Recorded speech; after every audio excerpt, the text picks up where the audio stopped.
The laugh burst out like a plate shattering, too loud, too sudden, and the candle flames on my cake jumped as if even fire wanted to flinch. For a second, I smelled melted sugar and sesame oil at the same time, sweet and savory fighting in my throat. The dining room light was warm, the kind my mother loved because it made everyone look softer than they felt. My aunt's crystal glasses caught that light and threw it back in small, bright cuts across the tablecloth. 35 candles stood in a tight circle, their heat brushing my cheeks.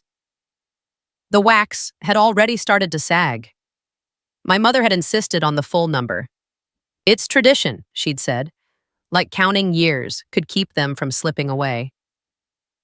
I sat at the head of the table because my family liked symbols, even when they didn't like the person wearing them. My uniform was not here. My rank was not here. I wore a simple dark dress, hair pinned back, hands clean. Still, I felt the old habit in my posture. Shoulders square, breath measured, face calm. Because in my world, calm kept people alive. In theirs, calm made you look guilty. "Olivia," my mother said, smiling too brightly. "Make a wish first." Her voice carried the soft pressure of peacekeeping. Grace Park had spent her life smoothing sharp edges before anyone bled, sometimes even before anyone spoke. I leaned forward. The candlelight warmed my skin. I could hear my cousin's phones shifting on the table, plastic against wood, tiny sounds of attention being prepared. I closed my eyes for half a beat. I didn't wish for applause. I wished for respect. Not loud respect, the quiet kind that didn't turn your life into a joke. I blew once, steady. The flames collapsed together and dawned in a thin ribbon of smoke. The smoke curled upward, and for a moment it looked like a question mark hovering over my cake. Someone clapped. Someone else said, 35, as if the number itself was a punchline. My Uncle June laughed, already half laughing before anything had happened, because he always arrived at a moment like he'd been waiting to enjoy it. "Speech," my cousin Mina chirped, lifting her phone as if my birthday was content. A spoon tapped a glass. Tink. Hink. The sound traveled down the table. The room quieted, not out of respect, out of expectation. I lifted my own glass. The stem was cold and smooth in my fingers. The wine inside was red and dark, catching the overhead light like a held breath. I raised it halfway, not high, because I didn't need to perform. I only needed to speak what I meant. My mother's eyes fixed on me with a soft warning. Keep it light. Keep it safe. Light. Safe. 2 words my family loved like religion. I looked around the table. Faces I'd known all my life. People who had watched me grow up and still couldn't see me as anything but a daughter who made dangerous choices. My little brother didn't come. He'd texted me earlier, "Proud of you? Sorry." That was him. Love without spectacle. He worked nights. He worked hard. He didn't judge the uniform. He just worried. My mother's friends were here too, neighbors with perfect hair and careful smiles.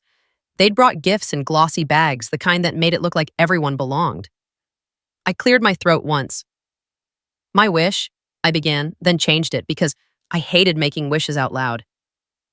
"My toast." 4 words controlled. A few heads tilted, disappointed I wasn't being cute. I continued anyway. I've learned something in my job. 8 words. Simple, true. My Uncle June smirked. He wore a linen shirt unbuttoned at the collar like he was permanently on vacation. He was my mother's older brother, the one who always had opinions and never had consequences. I kept my eyes on the table edge for a second, grounding myself in the straight line of it. In the army, what I said, I met people who were terrified. 8 words. My mother stiffened almost imperceptibly.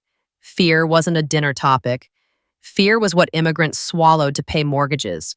Fear was what you didn't invite to birthdays. I went on. People who didn't know my name. 7 words. The room stayed quiet, but it was the quiet of waiting for a punchline. I lifted my glass a fraction higher, still only halfway, and felt the weight of it. A simple object. A simple gesture. But my fingers were trained to notice weight because weight mattered. A stretcher handle. A pressure dressing. a body that suddenly went limp. I learned how to protect them, I said. 7 words. I paused, letting the sentence settle. And they never had to know, I added. That was the point. 10 words. My voice didn't shake. A few people blinked, uncertain. They wanted a story they could clap for. They didn't know what to do with the kind of service that didn't chase recognition. I could feel Mina's phone still pointed at me. The tiny camera lens looked like an unblinking eye. My mother gave a tight smile, the kind that said, "Okay, Olivia, enough now." I finished my toast the clean way I finished reports, short, no flourish. "So, happy birthday to me," I said, "and to anyone still breathing." 10 words. A beat of silence. Then it happened. Uncle June's laugh exploded. Full body, open-mouthed, shaking his shoulders like I'd told the funniest joke of the night. "B-movie," he said, wheezing. "Total B-movie." 4 words. Sharp enough to travel. The table reacted like a fuse had been lit. My cousins snorted. One of my aunts covered her mouth, laughing anyway. The neighbors smiled politely, then joined in because laughter was contagious and cruelty was easy when it sounded like humor. Mina's phone dipped, then lifted again, catching the wave. "Olivia," someone said between laughs, "you're so dramatic." 6 words. Another laugh, louder. Someone echoed Uncle June. "B-movie hero." 3 words. I kept my face still. I didn't flinch. I didn't blink too hard. I didn't do anything that would feed the moment. In the medevac world, you learned not to waste motion. You learned the difference between panic and urgency. You learned to keep your hands steady while someone else's life shook. So, I stayed steady while my family shook with laughter. My mother's smile tightened until it looked painful. She glanced at Uncle June, then at me, then down at her plate like plates could absorb conflict. "June?" she murmured. 1 word. Not a reprimand, an attempt to soften him. Uncle June waved her off without looking. "It's funny," he said. 2 words. My cousin Mina laughed again, high and bright. "Say it again," she urged, phone still up. "The part about never know your name." 11 words, too long for her usual kindness. It wasn't kindness. It was content. Heat rose under my ribs and stopped there, contained by discipline. I tasted the wine I hadn't sipped yet. Metallic, imagined, like a memory of blood in the back of my throat. I thought of another light. The hard white light inside a helicopter cabin at night. The red glow of instruments. The flicker of headlamps in rain. I thought of a heartbeat monitor's steady beep and the way silence arrived when the beep stopped. Heartbeat, light. 2 motifs my life had been built around. At this table, the only heartbeat anyone cared about was their own comfort. I lowered my glass. The stem touched the wood with a soft click. Small sound, huge boundary. The laughter wobbled as if my stillness had confused it. I kept my voice quiet, controlled. "Okay." 1 word, not surrender. A door closing. My Uncle June's laugh faded into a grin. "Don't be sensitive," he said. 3 words. The classic excuse for cruelty. I didn't answer, because answering would make this a debate, and debates were what my family used to bury truth under noise. My mother reached for my wrist under the table, her fingers warm and trembling. A silent plea. "Please don't." I looked at her hand for a second. Her nails were neatly trimmed. Her skin smelled faintly of hand lotion. Clean, domestic. She wasn't trying to hurt me, she was trying to keep the room from cracking. But cracks were where light entered. Cracks were where you saw what was real. Across the table, Mina's phone camera stayed trained on me. I saw the tiny red recording dot. My cousin smiled like she was doing me a favor. "It's cute," she said. "Your little soldier thing." 7 words. Softly delivered. Still a cut. My jaw tightened once, then loosened. I didn't come home often. I didn't talk about work. I didn't tell them how it felt to hold pressure on a femoral bleed with your hands slipping because everything was wet. I didn't tell them how it felt to count breaths in the dark, to bargain with time, to stare at a stranger's face and decide you wouldn't let that light go out if you could help it. I didn't tell them because I didn't need them to applaud trauma. I only needed them not to mock what they couldn't imagine. Uncle June leaned back in his chair, satisfied with himself. Next time, he said, write a screenplay. 4 words. Another laugh erupted. My mother finally spoke, voice thin. Enough. 1 word. Too late. The laughter kept rolling, and with it, something inside me settled into a cold clarity. I wasn't angry the way I used to be when I was younger, when I still believed being understood was a right. I was simply done offering tenderness to people who treated it like entertainment. I pushed my chair back quietly. The legs scraped the floor, soft but noticeable in the momentary lull between laughs. Mina's phone tilted, following me. Where are you going? My mother asked. 4 words. Fear, not control. I kept my reply short. Kitchen. 1 word. I walked away from the table without rushing, without dramatics. The hallway light outside the dining room was cooler, harsher, and the shift made my skin prickle. I heard the laughter behind me swell again, as if my exit was part of the joke. In the kitchen, the overhead light buzzed faintly. The air smelled like dish soap and garlic. I gripped the edge of the counter, feeling the cool laminate under my palms, letting the cold travel into my fingers like a reset. Breathe in, breathe out. Heartbeat steady, light unforgiving. I stared at my reflection in the microwave door, dark glass, faint outline, and I saw what I always saw, a woman who could keep someone alive for hours and still couldn't make her own family take her seriously for 30 seconds. Behind me, through the doorway, laughter continued, muffled now, but still sharp enough to sting. I understood. This was not a place for the truth. The kitchen light buzzed above me, harsh and steady, and it made the stainless steel sink look like a cold mirror I didn't want to face. I ran water over my hands even though they weren't dirty. The water was warm, the counter under my palms was cooler. My breathing stayed measured, inhale, exhale, like I was back in a cabin with rotors screaming and someone else's life depending on my calm. Behind me, the dining room laughter rose and fell in waves, muffled by the doorway but still sharp enough to cut. My mother had raised us to treat laughter like survival. Laugh at the boss, laugh at the landlord, laugh at the world so it wouldn't swallow you whole. But at that table, the laughter had aimed at one thing, the part of me that believed service could be sacred. I stared at the microwave door and watched my own outline float in the dark glass. My face looked composed. My eyes looked tired. The only thing that looked alive was the small pulse at my throat. Heartbeat. Always the heartbeat. Growing up, my family didn't talk about honor. We talked about rent, tuition, safe jobs. We talked about stability like it was a religion that could keep the past from reaching us. My mother, Grace Park, had come to the U.S. with 2 suitcases and a stubborn refusal to fall apart in public. She worked mornings in a nail salon and evenings in a deli, her hands smelling like acetone and sesame oil, her shoulders always slightly hunched as if she were bracing for impact. At home, under the warm, yellow light of our apartment kitchen, she would press a bowl of rice in front of me and say, eat, sleep, study. 3 words. A whole worldview.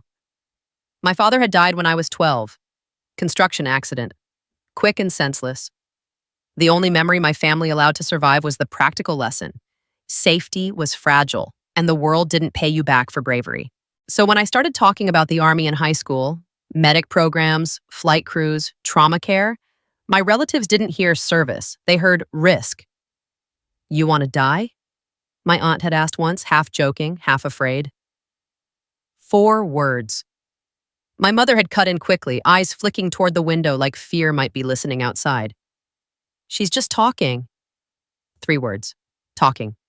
As if I wasn't building my future with every sentence. I learned early that my family didn't dismiss me because they hated me. They dismissed me because believing in my calling would mean admitting the world could still take things from them, and they were exhausted from losing. Mini-turn, the day I signed my enlistment papers, the recruiting office smelled like cheap coffee and printer ink.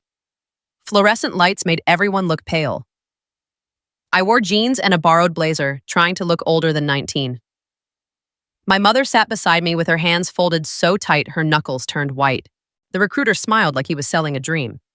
Medical track, he said. You'll do great. 6 words. My mother's smile didn't reach her eyes. She nodded politely and said nothing. When the pen touched paper, I felt something settle in my chest. Not pride like a parade, but purpose like a pulse. Heartbeat. I came home that night to find my Uncle June already there, sitting at our tiny table, laughing loudly at a TV show he didn't understand. You joined, he said when he saw me. 2 words, the tone already mocking. I nodded. Medic, I said. 1 word. He laughed. So dramatic. 2 words. My mother touched his arm and said, June. 1 word. Warning wrapped in softness. He shrugged. It's dangerous, he said, as if danger was a character flaw. No money. 4 words. My mother didn't argue. She just cleaned the counter again, wiping away crumbs that weren't there, like she could polish away the fear. That was the pattern. I moved toward the hard thing. My family moved toward comfort. My mother moved toward silence. They didn't understand that in my world, comfort was never guaranteed. You earned calm with preparation, not with denial. Years later, when I became Staff Sergeant Olivia Park, Army Medevac, Tactical Medical Coordination, my family still treated it like a phase. Like I'd grow out of it the way people grew out of dyed hair. They wanted me to come home and get a real job. One with business cards. One with clean shoes. One that didn't make my mother wake up at 3 a.m. imagining helicopters falling out of the sky. I rarely told them anything about what I did. Partly because I couldn't. Partly because I didn't want to. I had seen what Story did at my table. Story turned pain into entertainment. So I kept my work folded inside me, quiet. But the work didn't stay quiet in my body. It lived in sensory fragments, the smell of jet fuel that clung to my hair for days, the sting of antiseptic wiped too fast, the red cabin light that made blood look black, the beep, beep, beep of a monitor that was either a promise or a countdown. Light. Always the light. Some nights, in places that weren't mine, I'd stood ankle-deep in floodwater that smelled like diesel and rot, headlamp beams shaking as helicopters thumped overhead. I'd done pulse checks through gloves slick with rain. I'd shouted timestamps into a radio while wind tried to steal my voice. I didn't do it because I wanted to be impressive. I did it because someone had to, and because I was good at it. I never told my family about the flood overseas, how the water moved fast and brown, how it swallowed roads and left rooftops like islands.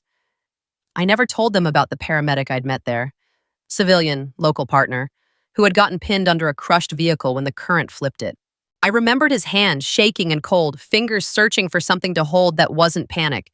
I remembered the way his pulse felt thin under my fingertips. Heartbeat. I remembered telling him, "Stay with me." 3 words. A promise I couldn't always keep but tried to. I remembered holding pressure for what felt like forever. Headlamp beam bouncing.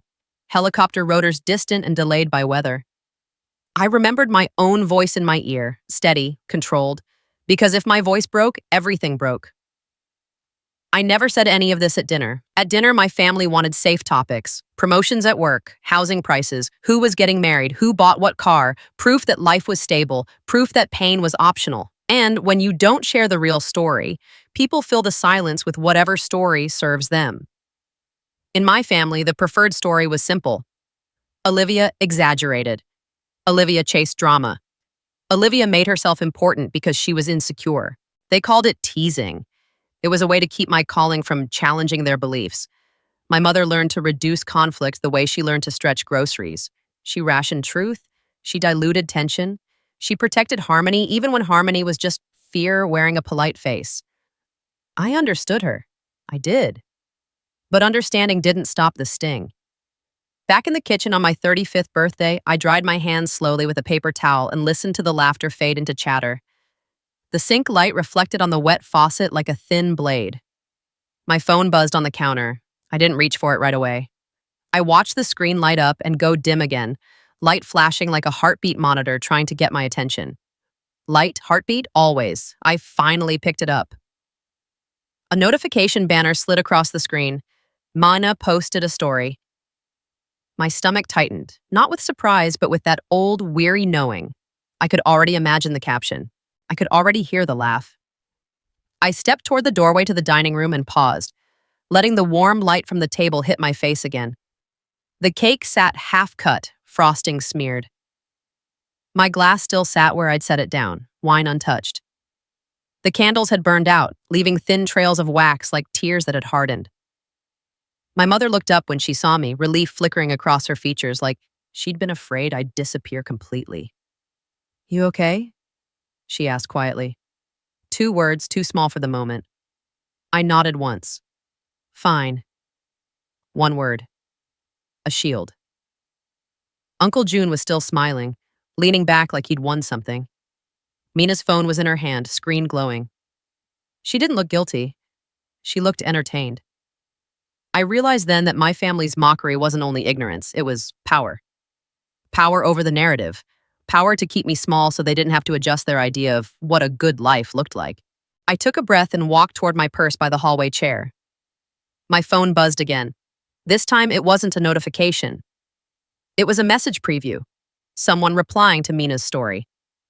I glanced down and the first words on my screen made my throat go cold.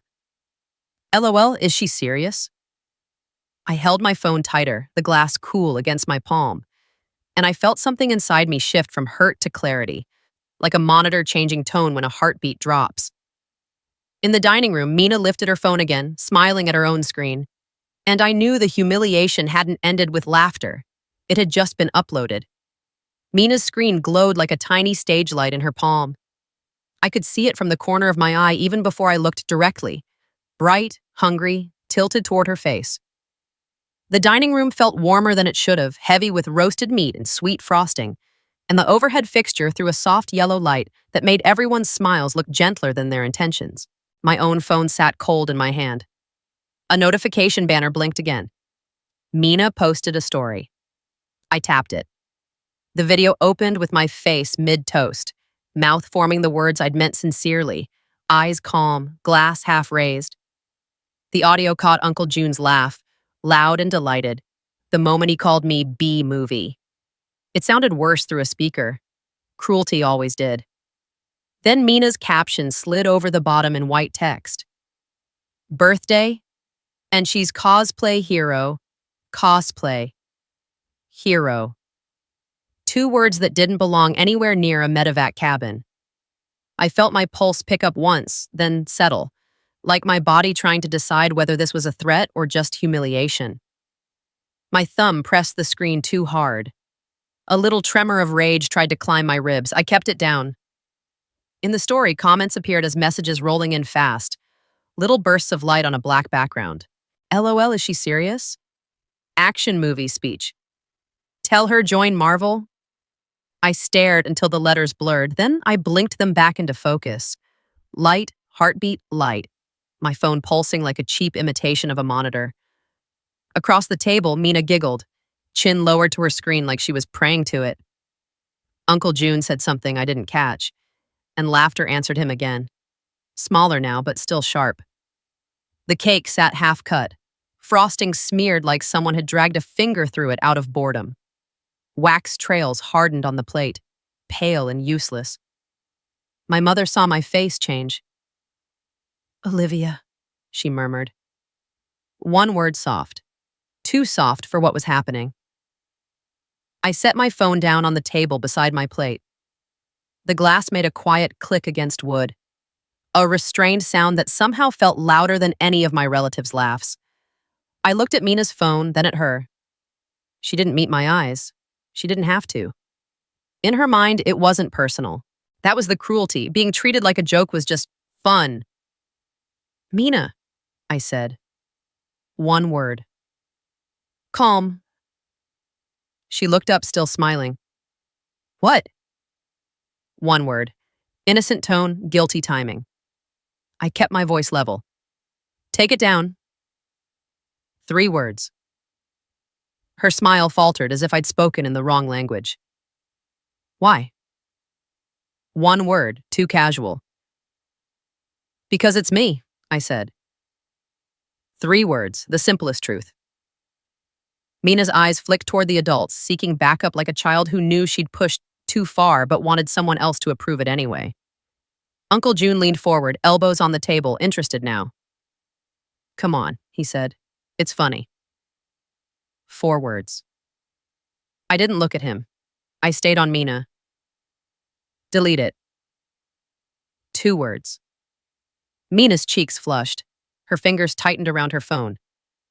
"You're so sensitive." 3 words. The old excuse, recycled. I felt my mother's hand touch my forearm, warm, trembling, like she was trying to press the moment back into a smaller shape. "Olivia," she whispered again. "It's just family." 5 words. Grace Park's favorite spell. Make it smaller so it won't break us. I looked at my mother. Her eyes were shiny with fear. Not fear of me, fear of conflict. Fear that a raised voice would crack the ceiling and bring the whole house down. "It's not funny," I said. 3 words, still calm. My Uncle June laughed once, short and sharp. "Then don't watch." 3 words. Mina's phone buzzed again. Another reply, another laugh fed by distance. She glanced down and grinned as if the attention proved she was right. My heartbeat stayed steady, but it felt like it was beating against a wall. Light, heartbeat, light. I pushed my chair back slowly. The legs scraped the floor, the sound controlled but unavoidable.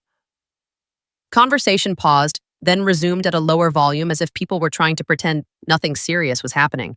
My mother rose halfway, then sat back down as if her body couldn't decide whether to protect me or protect the illusion of a happy dinner. "Olivia," she said, a little louder now. "Nah. Sit." 1 word, a plea disguised as instruction. I shook my head once. "No." 1 word, boundary. Uncle June lifted his glass. "Birthday girl's mad," he said. 3 words. He grinned like he'd won. I didn't answer him. I picked up my phone and walked toward the kitchen again, the hallway light cooler on my face, the sound of laughter thinning behind me like a bad radio signal. In the kitchen, the overhead light buzzed and the refrigerator hummed. The air smelled like garlic and dish soap and the faint, sweet smoke of blown-out candles drifting from the dining room. I set my phone on the counter and leaned forward, palms flat, feeling the cool laminate under my hands. I stared at the blank backsplash tiles. Breathe in, breathe out. I had kept strangers alive with less oxygen than this. I had talked people through panic while rotor wash shook the world. I had counted breaths in the dark. And yet my own family could still make me feel 12 years old, holding a report card I'd worked for while someone laughed because it wasn't the kind of success they recognized. Mini turn.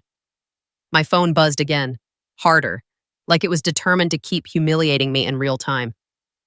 A new message popped up. Not from Mina, from an unknown number. "Is this the soldier cousin?" I stared at it. My thumb hovered over the screen, and for half a second I considered replying with something sharp enough to hurt back. Then I pictured a medic's hands shaking over a tourniquet because someone had said the wrong thing at the wrong time. I didn't reply. I deleted it. 1 small act of control, then another buzz, another message. "Tell her stop lying, Loel." I deleted that too. I could delete messages all night. I couldn't delete the fact that Mina had turned my sincerity into a joke for an audience that didn't know me. I exhaled slowly and reached for a dish towel, wiping my hands again even though they weren't dirty. The towel felt rough, grounding. My pulse stayed steady in my wrists. Heartbeat. Always the heartbeat. Behind me, footsteps entered the kitchen. Soft, hesitant. My mother. She paused in the doorway, framed by warm dining room light behind her.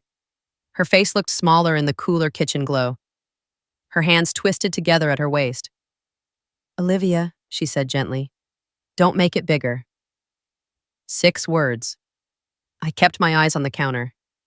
She made it bigger. 4 words. My mother's breath hitched. "They're joking." 2 words. A lie she needed. I turned my head slightly, meeting her eyes. "They're filming." 2 words. Truth. Her face tightened as if the word filming stung. She didn't know what to do with a world where humiliation didn't stay inside the house. Grace Park had survived by keeping family problems contained. Online didn't have walls. She didn't mean harm. my mother whispered. 4 words. I kept my voice controlled. Impact matters. 2 words. My mother blinked, as if she'd never heard that sentence applied to family. You're strong, she said. Ignore it. 4 words, another survival spell. I nodded once because I understood her instinct. But understanding didn't fix the wound. I can ignore strangers, I said. Not my blood. 8 words. Her eyes filled. She looked away quickly, ashamed of her own helplessness. I just wanted a nice dinner. 7 words. Grace's whole life in one sentence. I softened my tone without backing down. So did I. 3 words. Silence held for a moment, the refrigerator hum loud in the gap. Then the dining room erupted again. Another laugh, louder, as if someone had replayed the clip. My mother flinched. I didn't. I reached for my phone and turned it face down on the counter, cutting off the light. Go back, my mother whispered. Please. 2 words. 2 please. I shook my head slowly. Not yet. 2 words. Her shoulders sagged. She nodded like she was conceding to a storm she couldn't stop. Then she said the line that always broke me more than insults. Don't embarrass us.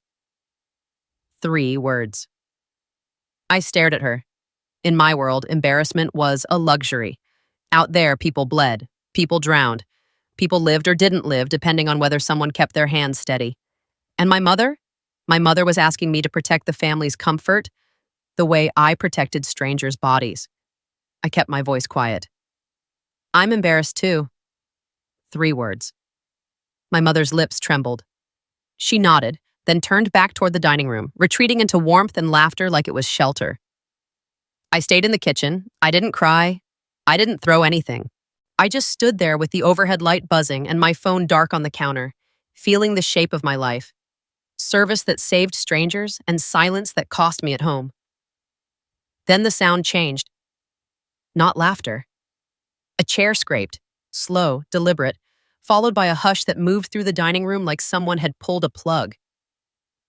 I heard a man's voice I didn't recognize, steady but strained, asking politely, "Excuse me, may I have the microphone?" My pulse lifted, heartbeat, alert.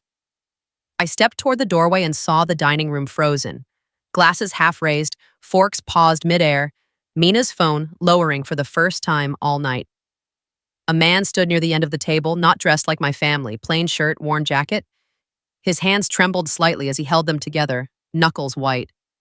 The warm light caught sweat on his brow, making it shine.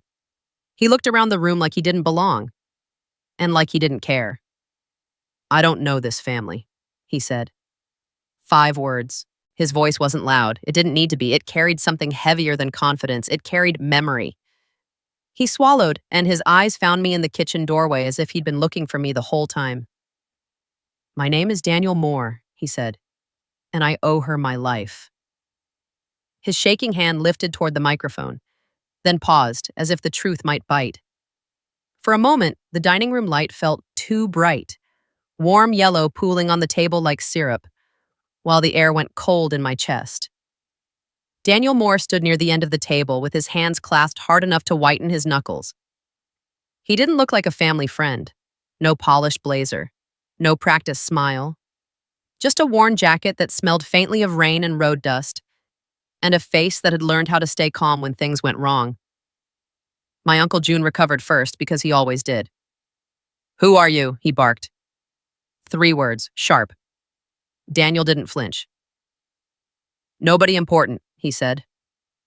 2 words, honest. Mina's phone tilted up again, instinct, like she was trying to catch the next scene. The tiny screen glowed, hungry for drama. My mother's eyes flicked from Daniel to me to my uncle, fear tightening her mouth.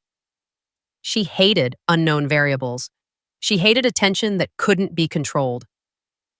Daniel's gaze found mine in the kitchen doorway, steady and almost apologetic. Like he knew he was about to bring a storm into a room that survived on pretending. "I don't know this family," he repeated, voice low. 5 words. Still. He lifted his chin toward the table. But I know her. 5 words.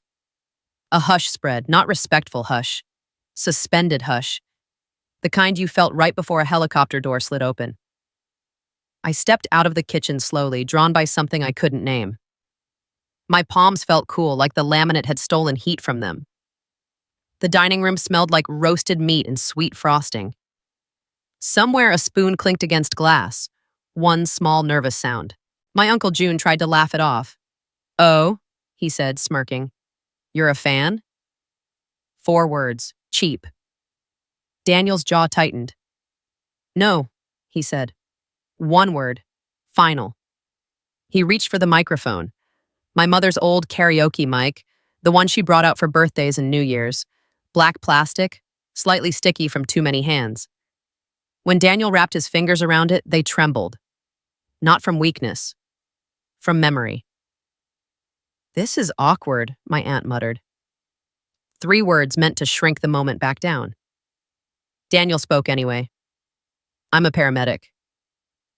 4 words. A few heads tilted. A neighbor blinked like she'd found a category she understood. Civilian, helpful, safe. My family relaxed by a fraction. Then Daniel added, 5 years ago, overseas, there was a flood. 9 words. The room stiffened again. Flood wasn't a dinner topic. Flood belonged to news clips people watched while eating dinner, safely distant. Daniel's voice stayed controlled.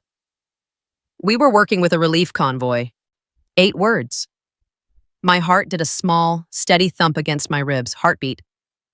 Daniel's eyes drifted past the table for a second, as if he could still see water moving. "The road gave out," he said. 4 words. He swallowed. The microphone picked up the sound, a small, dry click that made the room feel quieter. "My vehicle rolled," he said. 3 words. Mina's phone lowered a little. Daniel continued, careful. "Metal pinned my leg." 4 words. My mother's hand went to her mouth. My aunt's face tightened. Daniel kept his lines short, like he'd told this to himself 100 times and still didn't trust it. "I was losing blood." 4 words. A chair creaked as someone shifted uncomfortably. The overhead light hummed. I could suddenly smell something that wasn't in the room. The sharp ghost of antiseptic, imagined but real enough to make my throat tighten. Daniel's eyes flicked down to his hands. "I remember the water sound." 6 words. He paused, letting the room hear it too in their minds. Water. Relentless. "I remember thinking," he said, "this is it." 6 words.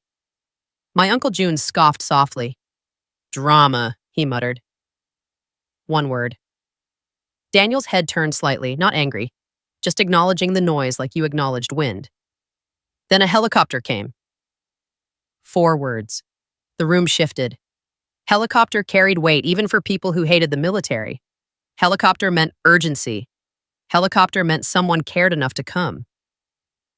Daniel's voice softened. "They couldn't lift the wreck yet." 8 words. He looked down, then up again. "Weather was bad." 3 words. My skin prickled. I remembered that kind of night. Rain slapping the cabin, headlamps shaking, the hard white light turning everything into sharp edges. Light. Always the light. Daniel's throat worked. "A medic crawled in?" 5 words. The room leaned in without meaning to. Daniel's eyes found mine again. "A woman," he said. 2 words. My stomach dropped, slow. "She got to me," he continued. "She didn't know my name." 10 words. I felt my pulse steady itself like it recognized the terrain, heartbeat. Daniel's hand shook slightly around the microphone. She put her fingers on my wrist. 9 words. That simple line hit me harder than any insult at the table. Wrist, pulse, the first truth you searched for. Daniel's lips parted with a small breath. She said 2 words. 5 words. The room was so quiet I could hear Mina's phone case creak under her grip. Daniel looked right at me. Stay here. 2 words. My throat tightened like a strap had been pulled. I didn't move. I didn't speak. Because the room suddenly felt like two worlds collided. The warm dining room and the cold cabin light in my memory. Daniel continued, voice steady as he could make it. She kept pressure. She talked to me. 8 words. He lifted one trembling hand, palm up, as if showing the invisible weight of those hours. 3 hours. 2 words. My mother's eyes widened, wet and stunned. She looked at me as if she was trying to match the daughter she knew to the woman in Daniel's story and couldn't. My cousin Mina's phone lowered another inch. Her smile vanished. Uncle June tried to interrupt. Okay. 2 words. Dismissive. Daniel cut him cleanly without raising his voice. No. 1 word. A silence snapped into place around that one word, sharp, commanding in a way rank never was. Daniel turned slightly to include everyone. She kept me alive until extraction. 7 words. A neighbor's fork clinked as it slipped onto the plate. My aunt's eyes were glossy now, not sure why. My mother whispered, barely audible, Olivia. 1 word, like she was seeing me and not seeing me at the same time. Daniel kept going, and his voice roughened for half a second. I went home. 3 words. He exhaled, slow. I married my partner. 4 words. He nodded once like he was sealing the memory shut. I met my daughter. 4 words. A breath moved through the room, collective, involuntary, because daughter hit even the hardest people where they lived. Daniel's gaze didn't leave me. I didn't know her name then. 7 words. My Uncle June leaned forward, uneasy now. So what? 2 words. Too small. Daniel answered with quiet force. So I looked. 3 words. Mina's phone finally went dark as her finger slipped off the screen. Whether she meant to stop recording or not, I couldn't tell. I only saw the light vanish. Daniel's voice steadied again. I asked around, I tracked the unit. 8 words. He swallowed. It took time. 3 words. He nodded toward my half-cut cake, the candles now just stubs in wax puddles. Then I heard tonight was her birthday. 10 words. My mother's face tightened with shame, slow and dawning. Minnie turned. Uncle June stood up abruptly, chair scraping loud against the floor. This is private, he snapped. 3 words. Daniel didn't step back. He didn't puff up. He just held the mic like it was a simple tool and said, So was the flood. 4 words. The room froze. Uncle June's mouth opened, then closed. He glanced around for allies. My aunt stared at their plates. The neighbors didn't smile anymore. My mother looked like she wanted to disappear through the wall. Daniel's eyes flicked once toward Mina and put the phone down. 5 words. Mina's fingers tightened on it. She didn't argue. She lowered it fully, eyes fixed on the tablecloth like she could hide inside the fabric. Daniel turned back to me. His voice softened. Not pity, not praise, truth. You didn't perform, he said. You didn't boast. 6 words. I felt the sting behind my eyes and refused to let it spill. My hands stayed relaxed at my sides. Daniel nodded as if confirming something to himself. You worked. 2 words. My mother's breath hitched. It sounded like a small sob trying to stay quiet. Daniel took a step closer to the center of the room, still not claiming the stage, just bringing the truth where everyone could see it. I came tonight, he said, because I heard laughter. 7 words. His eyes slid briefly to Uncle June, then away. And it didn't fit. 4 words. The dining room light suddenly felt different, less cozy, more exposed. The overhead bulb hummed, and I noticed how the cake looked now, unfinished, waiting, like a celebration paused mid-bite. Daniel's hand moved toward his jacket pocket. His fingers hesitated there, trembling again. Not from fear this time, from meaning. I kept something, he said quietly. 2 words. He looked at me like he was asking permission without words. I didn't nod, I didn't have to. He reached into the pocket, slowly, like he was reaching into a past that could still hurt. Daniel's fingers came out of his jacket pocket slowly, like they were carrying something that could break if the air touched it too hard. The dining room light caught the object first, dull metal, a strip of worn silicone, the kind of thing you didn't notice until you knew what it meant. The room smelled of sweet frosting and hot tea, but my mouth tasted dry. He held it up at chest level, not high, not theatrical. His hand trembled anyway. A bracelet, my aunt whispered. 2 words, confused. Uncle June scoffed once. So? 1 word, small. Daniel didn't look at him. He looked at me like he needed my face to stay steady so his own memory wouldn't collapse. This was on my wrist, he said. 5 words. He turned it slightly and I saw the faint, faded text, partly rubbed off by time, partly stained by water and grit. An old medical ID band. The kind used in field triage when names were unknown and survival had to be organized quickly. My chest tightened. Not panic. Recognition, heartbeat, light. The 2 things my life had become. Daniel's voice stayed low, but the microphone carried it clean. When I woke up, he continued, it was still there. 9 words. He swallowed. The sound came through the speakers, too human for a birthday dinner. I kept it, he said. 2 words. My mother's eyes were locked on the bracelet now, wide and wet. She looked at it the way she looked at old photos of my father, like proof that pain had happened whether you spoke of it or not. Daniel's knuckles whitened around the band. I didn't know your name, he said, eyes fixed on me. So I kept this. 13 words. The dining room was so quiet I heard the overhead bulb's faint buzz, the low hum of the refrigerator in the kitchen, the soft tick of a wall clock that had been ignored all night. Daniel took 1 breath and stepped closer to the table. He didn't approach the head like a man demanding attention. He approached the way you approached a bedside, careful, respectful, aware that the room didn't belong to you. He stopped at my place setting. My half-raised glass from earlier sat untouched, red wine catching light like a held secret. The cake in the center of the table looked suddenly childish, unfinished, waiting, like we'd all outgrown the idea that birthdays were about being seen. Daniel lowered the bracelet to the table in front of me.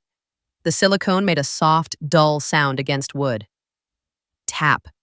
That tiny sound landed harder than Uncle June's laughter ever had. Daniel's fingers lingered a beat, as if letting go meant letting go of the night he'd almost died. Then he released it. I stared at the bracelet without touching it. My hands stayed relaxed at my sides. The old training held me in place. Don't rush, don't flail, don't make the moment about your emotion. Daniel's voice roughened just slightly. You didn't know who I was, he said. 7 words. He glanced around the table, at my cousins, my aunts, the neighbors, then back to me. But you treated me like I mattered, he finished. 8 words. My throat burned once. I kept my face composed. Behind Daniel, I saw Mina's phone in her lap. Screen dark, both hands gripping it like it suddenly weighed too much. Her eyes were fixed on the tablecloth. Her earlier smile was gone, replaced by something like shame that didn't know where to go. My Uncle June shifted in his chair, uncomfortable now that the room wasn't laughing with him. Okay, he muttered, trying to reclaim normal. That's nice. 5 words. Weak. Daniel turned his head toward June, and his calm felt sharper than anger. It wasn't nice, he said. 3 words. June's mouth tightened. It's a birthday, he said. 3 words. Daniel's reply was quiet and final. It was my last day. 5 words. Silence hit the room like a power outage. No one laughed. No one cleared their throat. Even the neighbors stopped smiling. My mother's hand flew to her mouth again, and this time she didn't hide the sound that escaped her, one small, strangled breath that carried years of fear. Daniel faced me again. His voice softened, not into sentimentality, into truth. Today is your birthday, he said. 5 words. He gestured to the bracelet. but I'm the one who was born again. 14 words delivered without drama. The sentence hung in the air, heavy and clean. I felt my pulse in my fingertips, steady. Heartbeat. I finally reached for the bracelet. The silicone was warmer than I expected, warmed by Daniel's hand, warmed by the room, warmed by memory. The metal clasp felt cool, and for a second my skin remembered cold rain and headlamp glare, and the slick feel of blood diluted by floodwater. Light. I kept my voice low when I spoke. I remember you. 3 words. Daniel's shoulders dipped, as if he'd been holding that question for 5 years. You do? 2 words. I nodded once. Your pulse was thin. 4 words. A sound moved through the room, not laughter, a collective inhale, like everyone had just realized my toast hadn't been cosplay. It had been my normal. Uncle June's face tightened. He looked suddenly smaller, like he'd been caught stealing. My aunt beside him stared at her plate. One of the neighbors blinked hard and looked away, embarrassed by her own earlier smile. Mina's phone stayed down. Her fingers loosened slightly, then tightened again, as if she didn't trust herself. My mother whispered my name. Olivia. 1 word. Not a warning this time. A recognition she didn't know how to hold. Daniel kept his voice controlled, but his eyes shined. You held pressure, he said. You kept talking. 6 words. I remembered. Not as a story, as a sensation. My gloves slick, the headlamp beam jumping with each breath, the sound of water slamming against metal. The way my own voice had become a rope I threw into the dark. Daniel looked down, then back up. I didn't know if you made it home. 10 words. I swallowed once. Otibga. I did. 2 words. That was all. No speech, no heroic framing, just the fact. Daniel nodded as if that fact mattered as much as his own survival. I looked for you, he said. 4 words. My Uncle June snapped, defensive now. Why come here? 3 words. Daniel answered without heat. Because I heard laughter. 4 words. He let his eyes sweep the table, slow, honest. And I couldn't leave it there. 7 words. My cousin Mina finally spoke, voice thin. I didn't know. 3 words. I didn't turn on her. I didn't punish her. I looked at her phone, then at her face to Mum. You didn't ask. 3 words. She flinched like the truth was a slap. My mother stood abruptly, chair legs scraping. The sound made everyone jump. She pressed a hand to her chest as if trying to steady her own heart. Olivia never tells us, she said, voice trembling. 4 words. Defense, confusion, guilt, all at once. I kept my voice gentle but firm. I didn't want to show. 6 words. My mother's eyes filled. Then why a toast? 4 words. Real question. I breathed in, tasting sugar and wine and something metallic from memory. Because I wanted respect. 5 words. The room stayed silent. My Uncle June opened his mouth, then closed it. He reached for his glass, took a sip, and the clink of glass against teeth sounded too loud in the quiet. Daniel glanced at my mother, then back to me. You don't have to explain, he said. 6 words. I nodded once, grateful for the restraint in him. He wasn't giving me a crown, he was returning a fact to the room. He stepped back from the table and lowered the microphone slightly, as if the truth didn't need amplification anymore. I'm sorry for interrupting, he said. 4 words. No one answered. Because no one could find the old script. My cousin Mina's phone slipped from her hands and landed softly on her lap. The screen stayed dark. The red recording dot was gone. My mother's shoulders shook once, then steadied. Tears ran down her cheeks without sound. She didn't wipe them. She didn't hide them. For Grace Park, that was its own kind of bravery. I held the bracelet in my palm, feeling its worn edges. It wasn't a medal. It wasn't official. It was proof that one night in a flood, I had kept a heartbeat going long enough for the light to return. Uncle June finally spoke. Small. Olivia. One word. Not kind, not cruel, just uncertain. I looked at him calmly. Don't laugh again. 3 words. He flinched, and his eyes dropped to the table. I didn't add anything else. I didn't need to. The room stayed in silence, the kind that wasn't punishment, it was recalibration. People stared at the bracelet. People stared at the unfinished cake. People stared at their own hands like they were realizing they'd used them to clap for cruelty. Daniel shifted his weight as if preparing to leave, uncomfortable with being the center of anything. His hands still trembled. I set the bracelet down beside my plate, careful. The small tap against wood sounded like a heartbeat finding rhythm. My mother's voice broke through finally, barely a whisper. Happy birthday. 2 words. This time, not performative. I nodded once, thank you. 2 words. And in that quiet, I felt something change, not in my past, not in my family's character, but in the air between us. The truth had been spoken by someone who had no power here, except the fact that he was still alive. Daniel took a step toward the door, then stopped. His eyes went past me toward the hallway, toward the kitchen, where the drawer with the old candles sat, where the light always buzzed, where people retreated when they didn't know how to stay. He swallowed hard and said, almost to himself, there's one more thing. The overhead light flickered once, as if the house itself was bracing.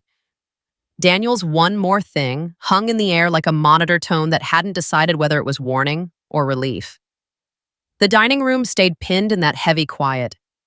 The unfinished cake sat lopsided on its platter, frosting smeared where someone had cut too fast. Overhead, the warm light hummed faintly, and I noticed the way it made the wax trails on the plate look like pale scars. My bracelet, his bracelet, rested beside my plate. I kept my hand near it, not clutching, just close enough to feel the truth without squeezing it into a weapon. Daniel cleared his throat once and the microphone picked up the sound, his fingers tightened around the plastic body of it. I didn't come here to shame anyone, he said. 8 words. Small, careful. My Uncle June's shoulders loosened a fraction, like he'd been waiting for permission to pretend this wasn't about him.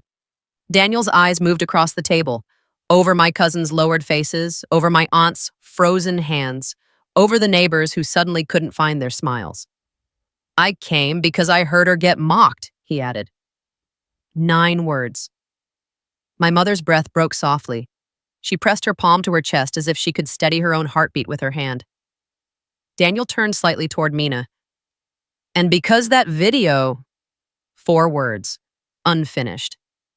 Mina's phone sat dark in her lap, her fingers wrapped around it too tightly.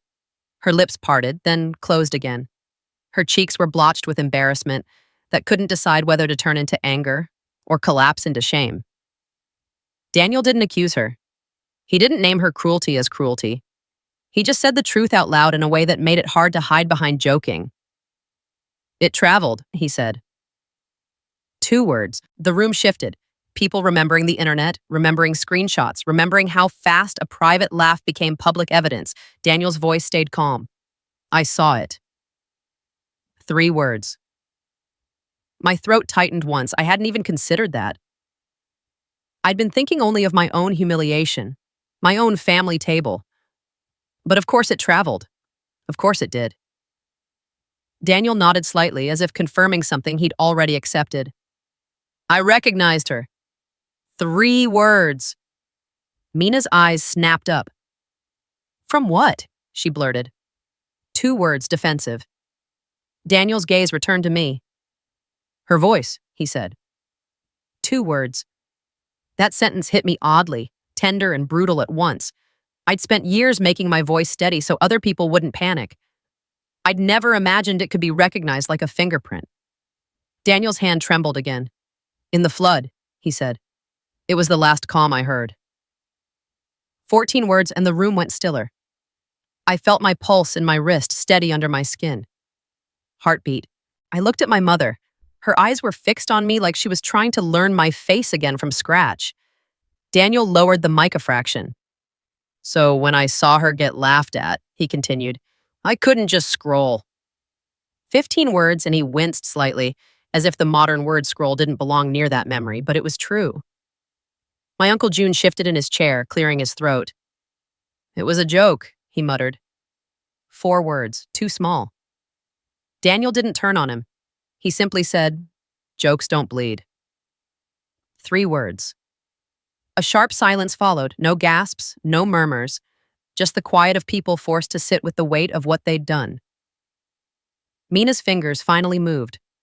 Her screen lit up, cold blue light against the warm dining room glow, and she stared at it with the expression of someone reading her own sentence for the first time. Her thumb hovered, trembling. Delete. Her breath hitched. She pressed. The screen dimmed, then went black again. A soft tap of her finger against glass, that was all. But it felt like something unclenched in the room. My mother let out a quiet sob, small, involuntary. She turned her head away fast, embarrassed by the sound, then realized nobody was laughing anymore. Not even Uncle June. He stared at his plate like it had suddenly become complicated. Daniel set the microphone down gently on the sideboard. Plastic against wood made a small final sound. He looked at me once. An apology without words for dragging my birthday into truth. Then he said, "I'm done." 2 words. He took a step back, hands empty now, and the room stayed in silence. Not the cruel kind, the listening kind. I exhaled slowly.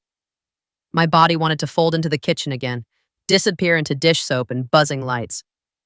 But I didn't. I stayed at the table with my spine straight, hands relaxed, face calm. Because the truth had entered. And once it entered, it deserved to stand in the room without me hiding it. My mother spoke first, voice barely there. "Olivia!" 1 word, not a warning this time. I looked at her. The light caught tears on her cheeks, making them shine. "I didn't know," she whispered. 3 words. I didn't correct her with a story. I didn't dump years of silence onto her lap like punishment. I kept it small. "You didn't ask," I said. 3 words. Her lips trembled. She nodded once like the simplest truth was the hardest. Uncle June tried to rescue himself with normal. "So," he said, forcing a laugh that didn't catch. "Birthday, huh?" 2 words. No one joined him. The sound died on his tongue. He swallowed. His eyes flicked to the bracelet on my table and away again, like the object burned. My aunt finally pushed her chair back slightly, the legs scraping softly. We didn't mean..." 3 words, unfinished. I raised my hand a fraction, not a stop sign, a boundary. "No speeches," I said. 2 words. She froze, then nodded, relieved to be spared. I looked at Mina. Her eyes were glossy now, but her chin was lifted in the stubborn way people held themselves when shame felt like drowning. "I was just..." she started. 3 words. I kept my voice quiet and steady. No revenge. No sermon. "Don't do it again," I said. 4 words. She flinched. "Okay," she whispered. 1 word, small. My mother stood and came around the table slowly, as if she weren't sure she had the right. She stopped behind my chair, hands hovering above my shoulders like she wanted to touch me, but didn't know if she was allowed. "I'm sorry," she said. 2 words. I didn't turn it into forgiveness theater. I didn't make her beg. I answered with something she could actually carry. "Just don't minimize me," I said. 4 words. Her breath hitched. She nodded quickly, tears falling again without sound. Behind us, the neighbors began gathering coats, moving like people leaving a room after a hard truth. Quiet, respectful, unsure what to say. One woman paused near the doorway and looked back at me, eyes sincere. "Thank you," she said. 2 words. I nodded once. "Good night." 1 word. The party dissolved without drama. Plates cleared, chairs pushed in. The birthday song never sung because it no longer fit. The cake remained unfinished in the center, the cut edges drying slightly under the warm light. Daniel lingered near the hallway, hands in his pockets, uncomfortable with being seen as a hero in any direction. He didn't want credit for honoring me. He wanted the room to stop laughing at the wrong things. I stood at last and picked up the bracelet. The silicone felt worn, familiar in a way I couldn't explain. I slipped it into my palm and closed my fingers around it gently, not as proof to show off, as a reminder of what I was built to do. Keep the heartbeat going. My mother watched the motion like she was watching me put on a uniform. "Are you leaving?" she asked softly. 3 words. Fear peeking through. I nodded once. Yeah. 1 word. Her mouth tightened. "Because of them?" 3 words. I shook my head. "Because of me." 3 words. That answer confused her at first. Then her shoulders dropped, like she finally understood that my leaving wasn't punishment. It was oxygen. I reached for my coat by the hallway chair. The fabric felt cool against my arms. The house smelled like extinguished candles and soy sauce, and something sweet going stale. At the front door, my mother followed, barefoot on hardwood, her steps quiet. She stopped beside me, close enough that I could feel her warmth without being grabbed. "I wanted harmony," she whispered. 3 words. I met her eyes. "Harmony isn't truth." 3 words. She blinked hard, tears spilling again, and nodded once like she was learning a new language. Behind her, Mina stood near the dining room entrance, phone still dark, hands clasped in front of her like a child caught doing something dangerous. Uncle June stayed seated, staring at his glass, no laugh left to hide behind. I didn't gloat. I didn't collect their discomfort. I just spoke one sentence, the one I needed them to remember the next time they felt tempted to treat my life as entertainment. "I don't need you to believe me," I said. "Just don't mock what you don't understand." 20 words total, but my lines stayed quiet and controlled, the point clean. The room didn't answer. It didn't need to. I opened the door. Cool night air brushed my face, carrying the faint scent of damp grass and porch light heat. The porch bulb threw a small pool of light onto the steps. Steady, plain. Light. I stepped into it. Behind me, my mother whispered, "Happy birthday." 2 words barely holding together. I paused, hand on the doorframe, and nodded once. "Thank you." 2 words. Then I walked down the steps into the quiet, the bracelet warm in my palm. Halfway across the yard, I heard the screen door creak again. Soft, hesitant, followed by Daniel's voice behind me. "Staff Sergeant, can we talk outside?" The porch light poured a small circle of yellow onto the steps, and everything beyond it looked like soft darkness. Quiet. Forgiving. The night air smelled like damp grass and extinguished candles. Sweet smoke clinging faintly to my hair, as if the house had tried to keep the moment inside. When Daniel said, "Staff Sergeant, can we talk outside?" His voice wasn't loud. It didn't need to be. It carried the same weight his story had carried at my table. Memory that refused to be laughed away. I turned back. He stood on the walkway with his hands half raised, palms open, like he wasn't sure where to put them. The porch light caught the tremble in his fingers. His jacket hung a little too loose, as if he'd lost weight over the years and never put it back on. "I'm sorry," he said. 2 words, honest. I kept my tone calm. "For what?" 2 words. "For changing your birthday," he said. 4 words. And he looked down like he hated the spotlight he'd dragged into my life. I let the silence hold for a beat. The crickets in the yard sounded louder than the house behind us. Somewhere far off, a car passed, tires hissing on wet pavement. "You didn't change it," I said. They did. 6 words. He exhaled slowly, like he'd been holding his breath since he walked into that dining room. "I heard the laugh," he said. 4 words. I nodded once. It was familiar. 3 words. Daniel's gaze lifted to mine, and for a second I saw it, what people never saw in daylight. A survivor's shame. Not the shame of causing harm. The shame of having lived when you weren't sure you deserved to. "I'm not a hero," he said. 5 words. I didn't argue. "I know." 2 words. His shoulders dropped slightly, relieved I wasn't going to crown him with anything he didn't want. He started, then stopped, throat tightening. I waited. In my world, silence wasn't emptiness. It was space for truth to arrive. He tried again. I kept hearing your voice. 6 words. The porch light hummed faintly. The small circle of light around us felt like a border between 2 lives. The one where my family could laugh, and the one where people bled in the dark and you measured time by heartbeat. What did it say? I asked. 3 words. Daniel swallowed. Stay here. 2 words, and his eyes shined once before he blinked it back. My hand found the bracelet in my pocket, fingers closing gently around the worn silicone. I felt the faint edge of metal against my skin. The object didn't make me feel powerful, it made me feel accurate. You did, I said. 2 words. I did, he echoed, voice rough. And then I got home and pretended it was over. 12 words. Mini turn. He laughed once, small, bitter. It wasn't. 2 words. I didn't soften it with cliches. Floods don't end clean. 4 words. Daniel nodded, eyes on the ground. I kept the bracelet because I thought, if I had proof, I'd be okay. 15 words, and he looked embarrassed by the confession. I kept my voice quiet. Proof doesn't heal. 3 words. He nodded, as if he already knew.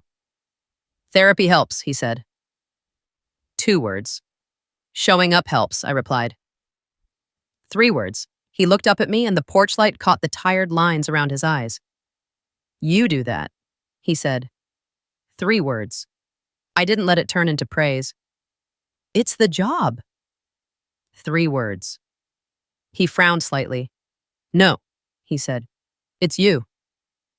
4 words. The sentence landed gently, like a hand set on a shoulder without weight.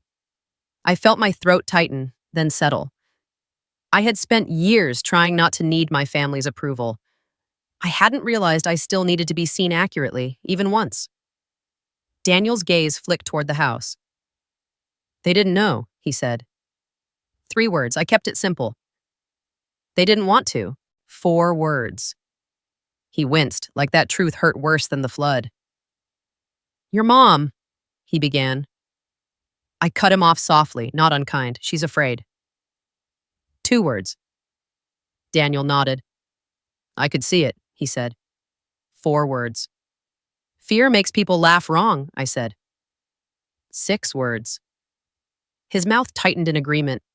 He stared into the dark yard for a moment, then asked, careful, do you want me to talk to them? Explain? 13 words, the offer of a man who had just learned the power of a microphone and didn't know where to put it. I shook my head once. No. 1 word. He looked relieved. Good, he said, then hesitated. Then why did you toast? 5 words. I held the bracelet a little tighter, not to squeeze it, just to anchor myself. The porch light warmed the back of my hand. Beyond the light, the yard was dark and honest. Because I wanted one safe sentence, I said. 7 words. Daniel's brow furrowed. And you got 3 words. I got laughter, I finished. 2 words. He flinched like he could still hear it. And then, I added, I got silence. 4 words. Daniel's shoulders eased. Silence was better, he said. 4 words. It was, I agreed. 2 words. We stood there for a moment, 2 people held together by a memory neither of us had asked for. The porch light stayed steady. The house behind us stayed quiet like it had finally run out of jokes. Daniel cleared his throat. Happy birthday, he said. 2 words, plain, real.